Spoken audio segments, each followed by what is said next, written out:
പരിശുദ്ധ അമ്മ ജീവനോടെ പ്രത്യക്ഷപ്പെട്ട ഈ ആൾത്താരയിൽ എൻ്റെ കുടുംബമായിട്ട് വന്ന് സാക്ഷ്യം പറയാൻ സാധിച്ചതിൽ നന്ദി പറയുന്നു. എൻ്റെ പേര് സാൻഡ്ര സബീൻ, എൻ്റെ ഹസ്ബൻഡ് സബീൻ, ഇത് മക്കൾ ഫിയോണ, ആൻമേരി ആൻഡ് ഇമ്മാനുവൽ. ഞങ്ങൾ UK നിന്നാണ് വരുന്നത്. ഇവിടെ നാട്ടിൽ കോഴിക്കോട് താമരശ്ശേരി രൂപതയാണ്. ഇതെൻ്റെ മൂന്നാമത്തിലെ ഉടമ്പടി പുതുക്കലാണ്. 2022 ആദ്യമായിട്ട് ഉടമ്പടി എടുക്കുന്നത്. എൻ്റെ ആദ്യത്തെ ഉടമ്പടി നിയോഗം, ഞാനൊരു ബേസിക്കലി ഒരു നേഴ്സാണ്. അപ്പോൾ UK ഞാൻ ഹെൽത്ത് കെയർ അസിസ്റ്റൻ്റാണ് വർക്ക് ചെയ്തുകൊണ്ടിരുന്നത്. അപ്പം എനിക്കറിയാം എൻ്റെ ഒരു കഴിവ്, എബിലിറ്റിയൊക്കെ. അപ്പോൾ OET ഒക്കെ എത്ര തവണ ഈ പിള്ളേരെ വെച്ചുകൊണ്ട് എനിക്കൊത്തിരി ടൈം വേണ്ട ആളാണ് പഠിക്കാനൊക്കെ. അപ്പോൾ ഒരു ഓൺലൈൻ കോഴ്സിന് ജോയിൻ ചെയ്തായിരുന്നു. പക്ഷേ ആ ബുക്കുകൾ പോലും എനിക്ക് മുഴുവനായിട്ട് വായിക്കാനൊന്നും ഇതുവരെ സാധിച്ചിട്ടില്ല. മുഴുവനായിട്ട് പോയിട്ട് പകുതി പോലും ഞാൻ വായിച്ചിട്ടില്ല. പക്ഷേ ഒരു തവണ OET എഴുതി ഒരു മൊഡ്യൂൾ മാത്രം പാസ്സായി, ഒരു 2 മന്ത് കോഴ്സ് എടുത്തിട്ട്.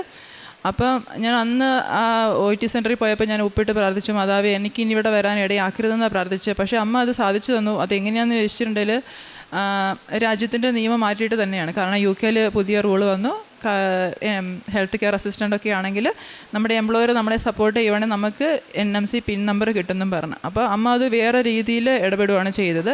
അപ്പം ടൈം ഷോർട്ടനിങ് തന്നെയാണ് നടന്നതെന്ന് ഞാൻ വിശ്വസിക്കുന്ന. ഉടമ്പടിയുടെ ഒരു ഫീച്ചറാണ് ടൈം ഷോർട്ടനിങ്. കാരണം ഒത്തിരി നാൾ OET ഒക്കെ എഴുതുവാണെങ്കിൽ എനിക്കറിയാം എത്ര തവണ എഴുതേണ്ടി വരുന്നത്. പക്ഷേ അമ്മ അത് സാധിച്ചു തന്നതിന് നന്ദി പറയുന്നു. രണ്ടാമത്തത് ഇൻ്റർവ്യൂ പാസ്സായതാണ് NHS ഹോസ്പിറ്റലിൽ.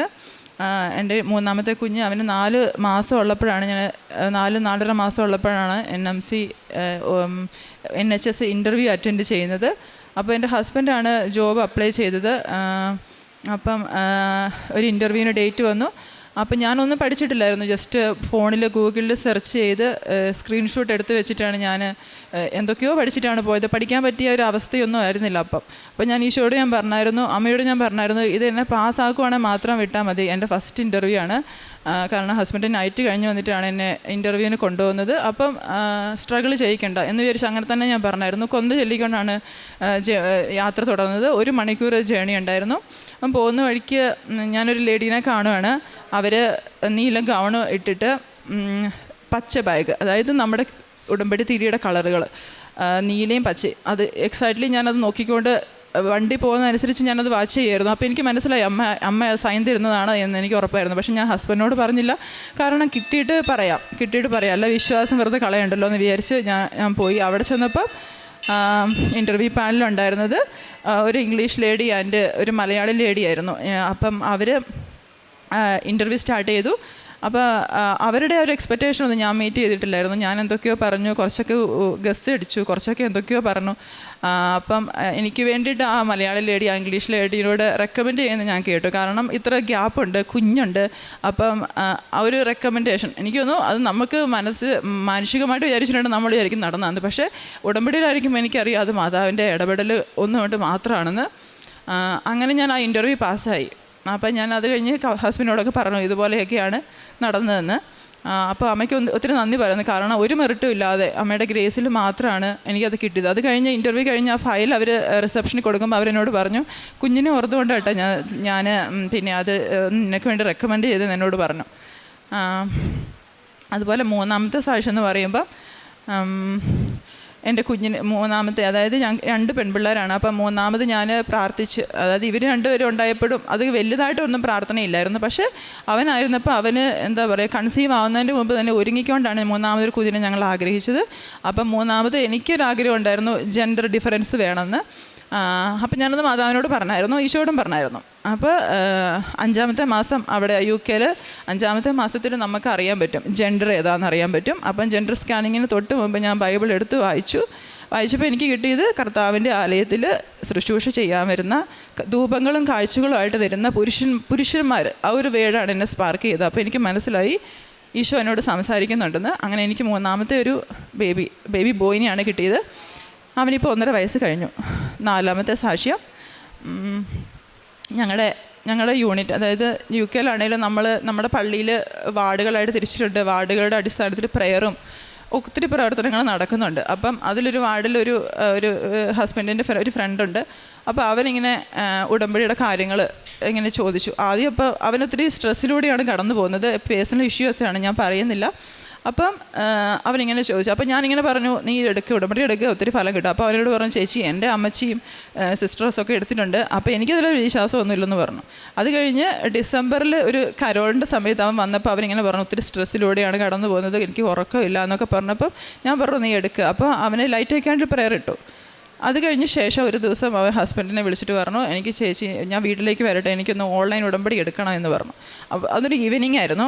അപ്പോൾ ഹസ്ബൻഡ് അന്ന് നൈറ്റ് ഡ്യൂട്ടി ഉണ്ട്, പിള്ളേരുടെ കാര്യമൊക്കെ നോക്കണം, എന്നിട്ട് വേണം ഞങ്ങൾക്ക് ഫാമിലി പ്രയർ കുടുംബ പ്രാർത്ഥന ചൊല്ലിയിട്ട് വേണം ഹസ്ബൻഡ് ഡ്യൂട്ടിക്ക് പോകാൻ.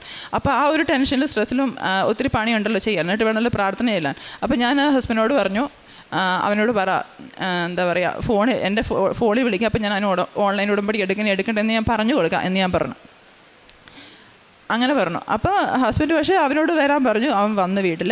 പക്ഷേ അത് പറഞ്ഞു കഴിഞ്ഞ് എന്തോ ഒരു കഴിഞ്ഞപ്പോഴത്തേക്ക് എനിക്കൊരു പെട്ടെന്നൊരു ടെൻഷൻ, എന്തോ ഒരു പരിഭ്രാന്തി എന്നൊക്കെ നമ്മൾ മലയാളത്തിൽ പറയും, ഇംഗ്ലീഷിൽ പാനിക് അറ്റാക്ക് എന്ന് ഞാൻ ആദ്യമായിട്ട് കേൾക്കുവാണ്. നേഴ്സാണെങ്കിൽ പോലും നമ്മളതൊന്നും എക്സ്പീരിയൻസ് ചെയ്തിട്ടില്ല. പാനിക് അറ്റാക്ക്, സഡൻ, അതായത് പെട്ടെന്ന് ബ്രീത്ത് എടുക്കാനൊരു ബുദ്ധിമുട്ട്, റൂമിൽ എന്താ പറയുക, ഒറ്റപ്പെട്ടു പോകുന്ന പോലെ. എനിക്കറിയില്ല അതെങ്ങനെ ഡിസ്ക്രൈബ് ചെയ്യണമെന്ന്. പേടി എന്ന് പറഞ്ഞിട്ടുണ്ടെങ്കിൽ ഒരു ശ്വാസം എടുക്കാൻ പോലും ഭയങ്കര ഒരു ടെൻഷൻ. അപ്പം ഞാനത് പറഞ്ഞ് ഹസ്ബൻഡ് ആസ് യൂഷ്വൽ ഡ്യൂട്ടിക്ക് പോയി. അപ്പം എങ്ങനെയൊക്കെയോ രാത്രി ഓവർകം ചെയ്തു. ഞാൻ ഉറങ്ങിയില്ല, ഇന്നത്തെ രാത്രി ഞാൻ ഉറങ്ങിയിട്ടില്ല. പിറ്റേ ദിവസം സൺഡേ ആണ്, അന്നും ഇതുപോലെ തന്നെ. അപ്പം ഞാൻ വൈകുന്നേരം ആകുമ്പോഴത്തേക്ക് ഇതുപോലെ വീണ്ടും കാണിക്കുന്ന കണ്ടിട്ട് ഹസ്ബൻഡ് ഡ്യൂട്ടിക്ക് പോയില്ല, ഞാൻ വിട്ടില്ല എന്ന് വേണം പറയാൻ. അതിപ്പം അത് കഴിഞ്ഞ് മൂന്നാമത്തെ ദിവസം മൺഡേ, ഞങ്ങൾക്ക് അവിടെ UK എന്ന് പറയുമ്പോൾ ഇവിടെ ഹോസ്പിറ്റലിൽ ഉള്ള പോലെ നമുക്ക് നേരിട്ട് ചെന്ന് കയറാൻ പറ്റത്തില്ല. അപ്പം GP അടുത്ത്, ജനറൽ പ്രാക്ടീഷണർ ഡോക്ടറുടെ അടുത്ത് ചെന്നു. അപ്പം ഞാനിതുപോലെ കാര്യങ്ങളൊക്കെ പറഞ്ഞപ്പം ഡോക്ടർ പറഞ്ഞു പാനിക് അറ്റാക്കാണ്. ഞാൻ പറഞ്ഞു, ഡോക്ടർ എനിക്ക് സ്ലീപ്പിംഗ് പില്ല് വേണം, കാരണം എനിക്ക് ഉറങ്ങാൻ പറ്റുന്നില്ല. 2-3 ദിവസമായപ്പോഴത്തേക്കും ആകെ ടയേർഡായി, കുഞ്ഞുണ്ട്, അപ്പോൾ എല്ലാം കൂടെ മാനേജ് ചെയ്യാൻ പറ്റുന്നില്ല. അപ്പോൾ ഡോക്ടർ പറഞ്ഞു, ഞാനപ്പം ബ്രസ്റ്റ് ഫീഡ് ചെയ്യുന്നുണ്ട്. അപ്പോൾ ഡോക്ടർ പറഞ്ഞു, ഈ പില്ല് എനിക്ക് തരാൻ പറ്റത്തില്ല, നീ എന്തായാലും ഒന്നും കൂടെ നോക്ക്, എന്നിട്ട് കുറഞ്ഞില്ലെങ്കിൽ വരാൻ പറഞ്ഞു. അപ്പം ഞാൻ വിചാരിച്ചു ചിലപ്പം മരുന്നൊക്കെ എടുത്തിട്ടുണ്ട്, മാതാവ് പ്രാർത്ഥിച്ചെന്ന് അറിയാൻ പറ്റത്തില്ല, അതുകൊണ്ടായിരിക്കും മരുന്ന് തരാമായിരുന്നത്. പ്രാർത്ഥിച്ചു പോകുന്നു, തിരിച്ചു പോകുന്നു. ഞാൻ മാതാവിൻ്റെ ഫോട്ടോ ഒക്കെ വെച്ചിട്ടാണ് ഉറങ്ങിക്കൊണ്ടിരുന്നത്, ഉറക്കമില്ലാത്തതുകൊണ്ട്. അപ്പം അങ്ങനെ ഇരിക്കുന്ന സമയത്ത് അന്ന് മൺഡേ ഡെയിലി ബ്രെഡ് കൂടാന്ന് വിചാരിച്ച് കൂടിയപ്പോൾ സാധാരണ അച്ഛൻ പറയുന്ന ഇൻ്റർവ്യൂ കാര്യങ്ങളൊക്കെ അച്ഛന് ഇൻവോൾവ് പേപ്പേഴ്സ് വർക്ക് എല്ലാം അച്ഛൻ പറയാറുണ്ടല്ലോ. ഡെയിലി ബ്രെഡിൽ എല്ലാം കവർ ചെയ്തിട്ടാണല്ലോ അച്ഛൻ്റെ പ്രെയർ വരുന്നത്. പക്ഷേ അന്നത്തെ ഡെയിലി ബ്രെഡിൽ അച്ഛൻ പറഞ്ഞത് ഉറക്കമില്ലാത്ത ആൾക്കാരെക്കുറിച്ച്, സ്ട്രെസ്സിലൂടെ കടന്നു പോകുന്ന ആൾക്കാരെക്കുറിച്ച്, എക്സാക്ട്ലി ഞാൻ കടന്നു പോകുന്ന ആ സിറ്റുവേഷൻ തന്നെയാണെന്ന് അച്ഛൻ പറഞ്ഞു. അപ്പോൾ എനിക്ക് തോന്നി ഈശോ എന്നോട് സംസാരിക്കുകയാണ് അച്ഛനിലൂടെ. അപ്പം ഞാൻ എന്ത് ചെയ്തു, വീട്ടിലൊരു കുരിശുണ്ട്, ആ കുരിശെടുത്ത് ഞാൻ അച്ഛൻ്റെ ബ്ലെസ്സിങ് മാത്രം മുട്ടുകുത്തി 7 തവണ കൂടി. അന്ന് ഞാൻ ഈശോയോട് പറഞ്ഞു, ഈശോ ഞാൻ 7 തവണ കൂടും, എനിക്കിത് സുഖമാക്കി തരണമെന്ന് കൂടി. പിന്നെ എനിക്കത് ഉണ്ടായിട്ടില്ല. ആ കടന്നുപോയത് എങ്ങനെയാണെന്ന് എനിക്ക് ഡിസ്ക്രൈബ് ചെയ്യാൻ പറ്റത്തില്ല. കാരണം എന്താ പറയുക, ഹസ്ബൻഡ് ഉടമ്പടി എടുത്തിട്ടുള്ള ആളൊന്നുമല്ല, പക്ഷേ പുള്ളി അന്ന് എനിക്ക് ആദ്യമായിട്ട് ഉടമ്പടിത്തായാലും എടുത്ത് നെറ്റിയിൽ കുരിശ് വെച്ച് തന്നു. അതുപോലത്തെ ഒരു സിറ്റുവേഷനിലായിരുന്നു ഞാൻ കടന്നുപോയത്. 5ാമത്തെ സാക്ഷ്യം എന്ന് പറയുമ്പോൾ, എനിക്ക് NHS വർക്ക് കിട്ടി. ഞാനൊരു റെസ്പിറേറ്ററി വാർഡിലാണ് ആദ്യമായിട്ട് പോസ്റ്റിംഗ് കിട്ടിയത്. അപ്പോൾ അവിടെ റെസ്പിറേറ്ററി പേഷ്യൻ്റ് എന്ന് പറയുമ്പോൾ അറിയാം, സിക്കായിട്ടുള്ള പേഷ്യൻ്റാണ്, നല്ലതായിട്ട് കെയർ വേണ്ട പേഷ്യൻസാണ്. ഒരു ബേയിൽ 7-8 പേഷ്യൻ്റ് ഉണ്ടാവും. അപ്പോൾ ഒത്തിരി ഗ്യാപ്പൊക്കെ ആയിട്ടാണ് ഞാൻ അവിടെ കയറുന്നത്. ഒത്തിരി എക്സ്പീരിയൻസ് ഗ്യാപ്പുണ്ട്. അപ്പോൾ എനിക്ക് ഭയങ്കര ബുദ്ധിമുട്ടായിരുന്നു ഇത്ര 8 പേഷ്യൻസിനെ മാനേജ് ചെയ്യാൻ. ഒരു തരത്തിലും എന്നെക്കൊണ്ട് അത് മാനേജബിൾ അല്ലായിരുന്നു. അപ്പം പ്രാർത്ഥിക്കുക തന്നെ. പിന്നെ ഇപ്പോൾ ഹോസ്പിറ്റലിൽ ഒരു ചാപ്പലുണ്ട്, അപ്പോൾ ചാപ്പലിൽ കൊണ്ട് ഞാൻ മാതാവിൻ്റെ രൂപം ഫ്രെയിമിലാക്കി വെച്ച് പ്രാർത്ഥിക്കുമായിരുന്നു. അല്ലാതെ എനിക്ക് വേറെ ഒന്നും ചെയ്യാനില്ലായിരുന്നു, പ്രാർത്ഥിക്കുമായിരുന്നു. ഉടമ്പടി കാശുരൂപ വാർഡിൽ വെച്ചിട്ട് പ്രാർത്ഥിക്കുമായിരുന്നു. പക്ഷേ എനിക്ക് മാനേജ് ചെയ്യാൻ പറ്റുന്നില്ലായിരുന്നു. അപ്പം ഞാൻ ഒത്തിരി എന്താ പറയുക ഡിസ്റ്റർബ്ഡ് ആയതുകൊണ്ടും എനിക്ക് ഒത്തിരി ഇറേഴ്സൊക്കെ വരുമായിരുന്നു, എന്തെങ്കിലുമൊക്കെ ഇഷ്യൂസ് വരുമായിരുന്നു. പിന്നെ ഒരു സീനിയർ സ്റ്റാഫ് ഉണ്ടായിരുന്നു, അപ്പോൾ അവന് ആ ഒരു ഇതിലേക്ക് വരാൻ വേണ്ടിയിട്ട് ഒത്തിരി പുഷ് ചെയ്യുന്നുണ്ടായിരുന്നു. അപ്പോൾ അതിൽ ആ ഒരു ഇതിലേക്ക് എനിക്ക് വരാൻ ഒത്തിരി സമയം എടുക്കുന്നുണ്ടായിരുന്നു. എനിക്കൊത്തിരി എന്താ പറയുക സ്ട്രെസ്ഡായിരുന്നു ഞാൻ ഉദ്ദേശിച്ച പോലെ എനിക്ക് എന്താ പറയുക അവിടെ പെർഫോം ചെയ്യാൻ പറ്റിയില്ല. അപ്പോൾ എനിക്ക് സപ്പോർട്ടും കിട്ടുന്നില്ലായിരുന്നു. അപ്പം ഞാൻ ഒരു സമയത്ത് എനിക്ക് ഇവൻ്റെ ഈ കമ്പൽ ഒത്തിരി പുഷ് ചെയ്യുന്നതുകൊണ്ട് എനിക്ക് വാർഡ് മാനേജറോട് കംപ്ലയിൻറ്റ് ചെയ്യേണ്ട വന്നു. പക്ഷേ അന്ന് എനിക്കന്ന് കംപ്ലയിൻറ്റ് ചെയ്യാൻ മടിയായിരുന്നു, കാരണം ഉടമ്പടിയിൽ ഇരിക്കുന്നതുകൊണ്ട്. പക്ഷേ എനിക്ക് ഇപ്പം തോന്നുന്നു അത് ദൈവമായിട്ട് തോന്നിപ്പിച്ചതാണ്. അങ്ങനെ കംപ്ലയിൻറ്റ് ചെയ്തുകൊണ്ട് എനിക്ക് വേറൊരു വാർഡിലേക്ക് മാറ്റം എന്ന് പറഞ്ഞ് ഒരു ഓപ്ഷൻ വന്നു. സാധാരണഗതിയിൽ ഒരു വാർഡിൽ വന്നിട്ട് നമ്മൾ അവിടെ കോമ്പറ്റൻ്റ് ആയി കഴിഞ്ഞ് എല്ലാ കോമ്പറ്റൻസിയും കഴിഞ്ഞ ശേഷമാണ് നമുക്ക് ട്രാൻസ്ഫർ വേറെ വാർഡിലേക്ക് നമുക്ക് ഇൻ്റർവ്യൂ അറ്റൻഡ് ചെയ്ത് കയറാൻ പറ്റുന്നത്. ഇതിപ്പോൾ ഇൻറ്റേർണൽ ട്രാൻസ്ഫറാണ്. കാരണം ഞാൻ അവിടെ കോമ്പറ്റൻ്റ് ആയിട്ടില്ല. അപ്പം ഞാൻ ആ സമയത്ത് കഴിഞ്ഞ ഓഗസ്റ്റിൽ ഇവിടെ വെക്കേഷൻ വന്നപ്പം അച്ഛൻ്റെ അടുത്ത് വന്നു. അച്ഛൻ്റെ ബ്ലെസ്സിങ് മേടിച്ചു. അച്ഛനോട് ഞാൻ കാരണം വെച്ചാൽ ഇങ്ങനെയാണ് കാര്യം. അച്ഛൻ ആ കുരിശെടുത്ത് തല വെച്ച് പ്രാർത്ഥിച്ചു. തിരിച്ചു ചെന്ന് എനിക്ക് ആ വാർഡിൽ വർക്ക് ചെയ്യേണ്ട വന്നില്ല. എൻഡോസ്കോപ്പിയിലേക്കാണ് ഞാൻ പോയത്. അവിടെ ചെന്ന ശേഷം ആണേലും ഇംഗ്ലീഷുകാരും ഫിലിപ്പിനോസൊക്കെയാണ്. നമുക്ക് വലിയ സപ്പോർട്ടൊന്നുമില്ല. പക്ഷേ ഒരു ലേഡി അവരുടെ പേര് മേരി എന്നാണ്, ഇംഗ്ലീഷ് ലേഡിയാണ്. അവരെന്നെ സപ്പോർട്ട് ചെയ്യാൻ വന്നു. ഒരു കാരണം ഉണ്ടായിട്ടല്ല, പക്ഷേ അവരെന്നെ സപ്പോർട്ട് ചെയ്യാൻ വന്നു. അവരെനിക്ക് വേണ്ടി അസസ്മെൻറ്റ് ചെയ്തു, എനിക്ക് വേണ്ടി റെക്കമെൻഡ് ചെയ്തു. ഒരു അസസ്മെൻറ്റ് നടത്തി. അത് ട്യൂസ്ഡേ ആണ്. അപ്പോൾ എനിക്കറിയായിരുന്നു മാതാവിൻ്റെ ഇടപെടലുണ്ടെന്ന്. അങ്ങനെ അവരെനിക്ക് വേണ്ടി സപ്പോർട്ട് ചെയ്തു.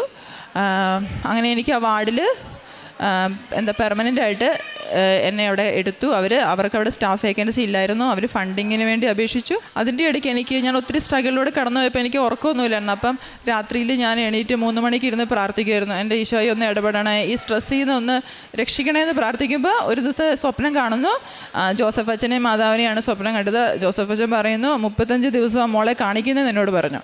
അത് കഴിഞ്ഞ ശേഷം ഞാൻ 35 നോക്കിയപ്പം എനിക്ക് വരുന്നത് ഒക്ടോബർ 10 വരുന്നത്, 35-ാമത്തെ ദിവസം. പക്ഷേ കറക്റ്റ് ഒക്ടോബർ 3 ആയപ്പം എൻ്റെ ലൈഫിൽ ആ തീരുമാനമാവുന്നു. എനിക്ക് വേണ്ടിയിട്ട് അവിടെ അവർ വേക്കൻസി ആക്കുന്നു. എനിക്കങ്ങനെ ഫണ്ടിങ് ഇഷ്യൂ ആകുന്നു.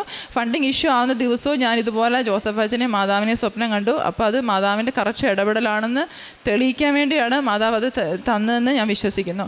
അതുപോലെ തന്നെ എന്നെ സപ്പോർട്ട് ചെയ്ത ലേഡി മേരി എന്ന്. അപ്പോൾ അവർക്ക് എനിക്ക് അപ്പോൾ അറിയാം ഞാനത് ഈശോനെക്കുറിച്ച് പറയണം. കാരണം അതല്ല ഫുള്ള് ക്രെഡിറ്റ് അവർക്കായി പോകും. അപ്പോൾ അവരെ ഒരു ദൈവദൂതൻ അല്ലെങ്കിൽ ദൈവം ഇടപെട്ടതുപോലെ അവരോട് പറയണമെന്ന് എനിക്കുണ്ടായിരുന്നു. അപ്പം ഞാൻ ക്രിസ്മസിൻ്റെ തലേദിവസം തലേ ആഴ്ച വരുന്ന ഡ്യൂട്ടിയിൽ ഞാൻ അവരോട് പറഞ്ഞു, ഞാനിതുപോലെ ജീസസ് ക്രൈസ്റ്റിനെയും മദർ മേരിനെയൊക്കെ വിശ്വസിക്കുന്ന ഒരാളാണ്.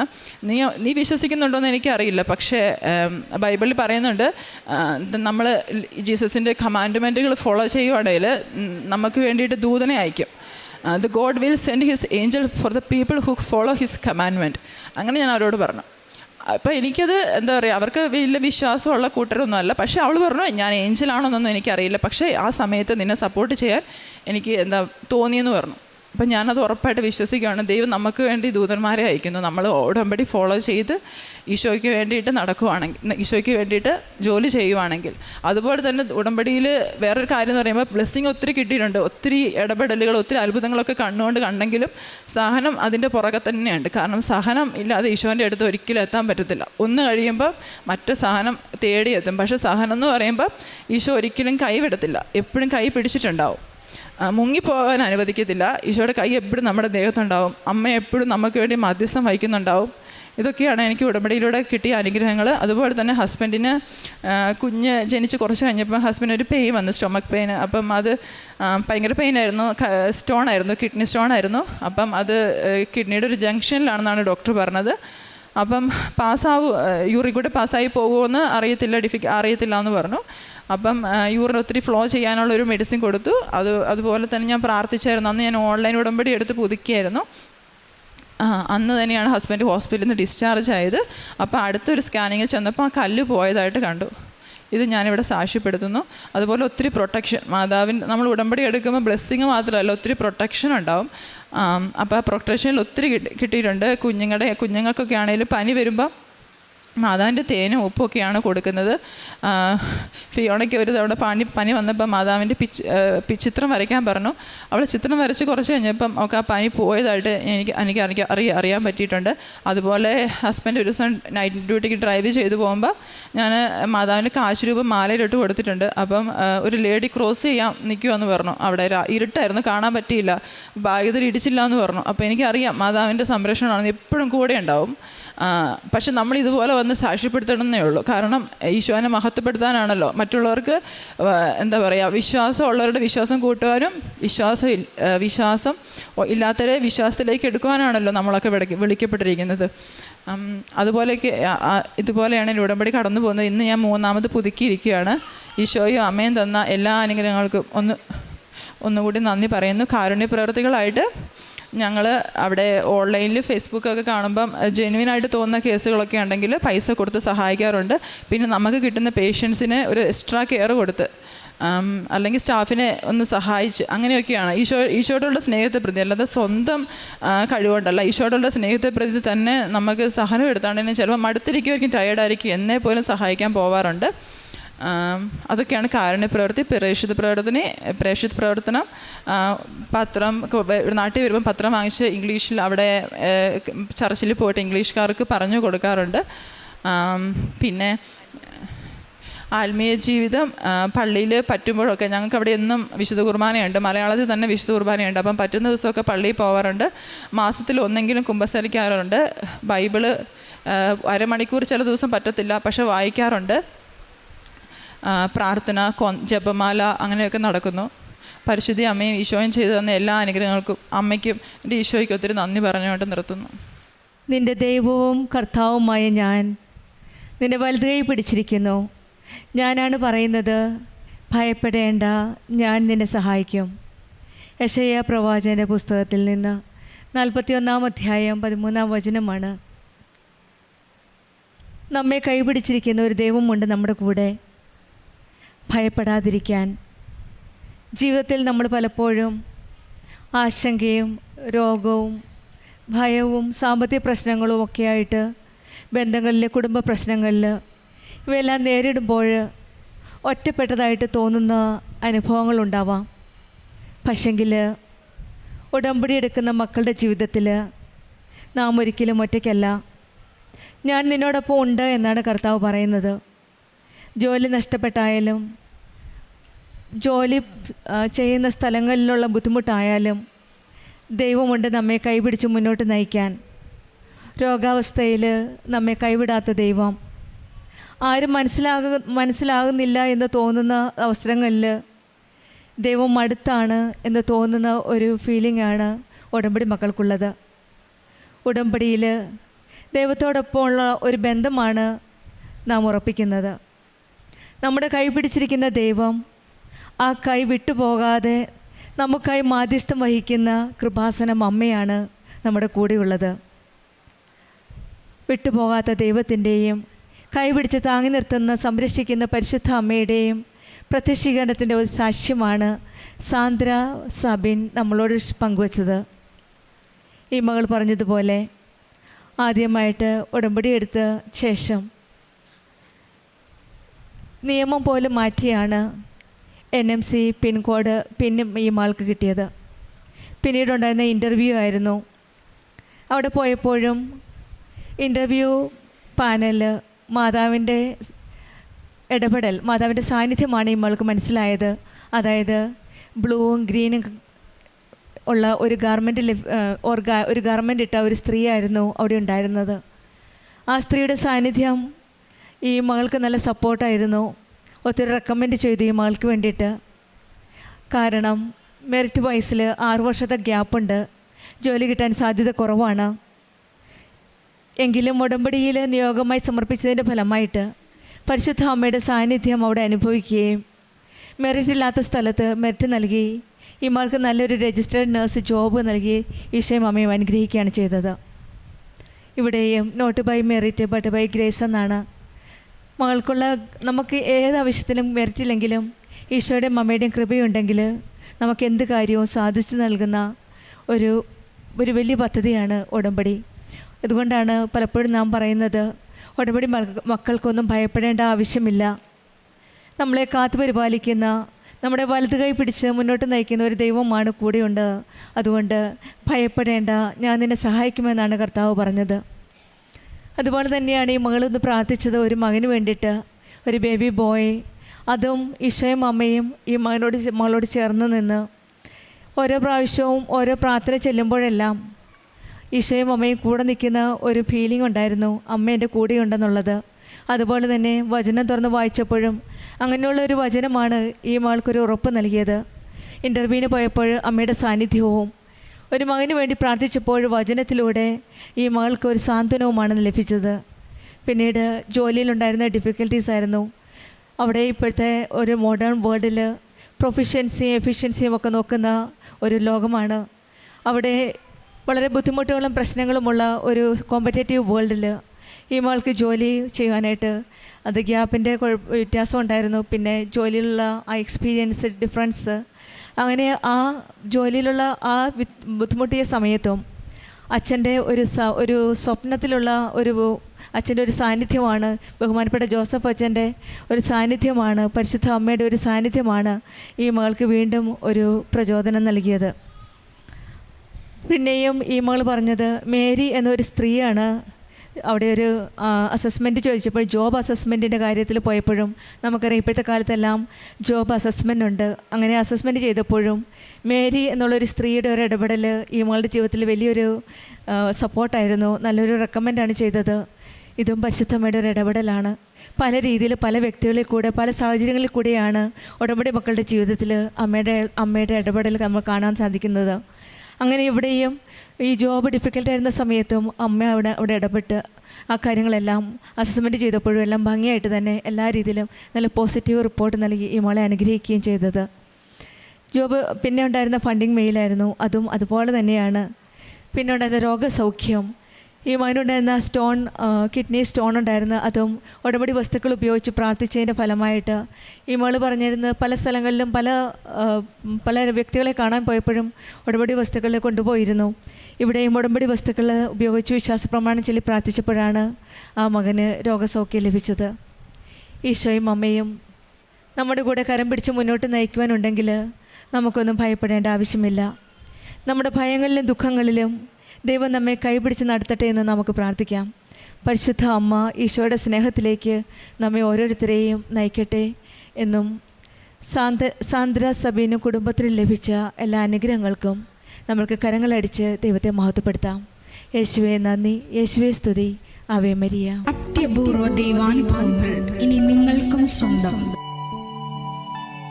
ഈ യൂട്യൂബ് ചാനൽ ഇതുവരെ സബ്സ്ക്രൈബ് ചെയ്തിട്ടില്ലെങ്കിൽ ഇപ്പോൾ തന്നെ സബ്സ്ക്രൈബ് ചെയ്യുക. ഈ വീഡിയോ ഇപ്പോൾ തന്നെ നിങ്ങളുടെ സുഹൃത്തുക്കൾക്ക് ഷെയർ ചെയ്തുകൊണ്ട് കർത്താവിൻ്റെ പ്രേക്ഷിതരാകുക.